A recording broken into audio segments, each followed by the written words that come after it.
So the recent Nintendo Direct has officially passed and parts of the internet exploded for the big announcements. Of those being of course a brand new Mario Party. And considering I'm part of the Mario Party speedrun community, I figured I'd give my 2 cents and discuss this new announcement.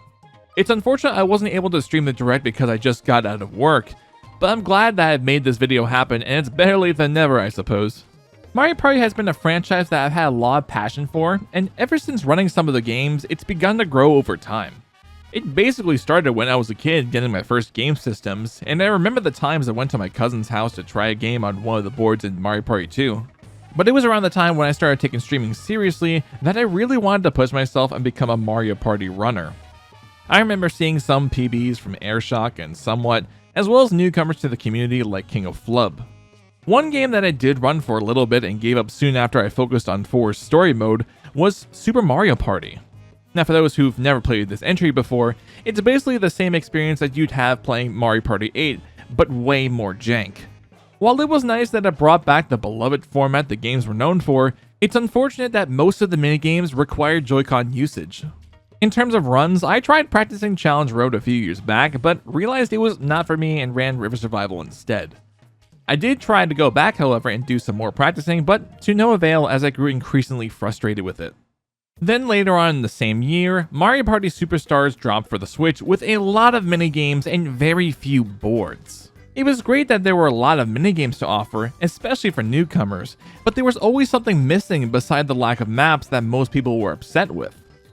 This now brings me of course back to a few days ago where a brand new Mario Party was announced, but it's technically a follow-up to Super Mario Party. I mean, it literally says it in the title too, so of course the Vietnam flashbacks came to me. Thankfully though, it seems that Nintendo is still listening since the release of Superstars and is bringing back Pro Controller support for Jamboree. We're officially back to the 5 to 7 map default, which includes classic maps returning from Mario Party 1 and 2 respectively. Over 110 minigames are expected for the full launch, which is definitely more than what was in the previous entry. And on top of that, they're also bringing a new BR-style mode called Koopalathon, where a lobby of 20 goes through 5 laps and new minigames to challenge their skills. It kind of reminds me of the 99 games through Switch Online, sprinkled with a bit of Fall Guys inspiration. Not that I'm actually suggesting they were inspired by Mediatonic and their creative team.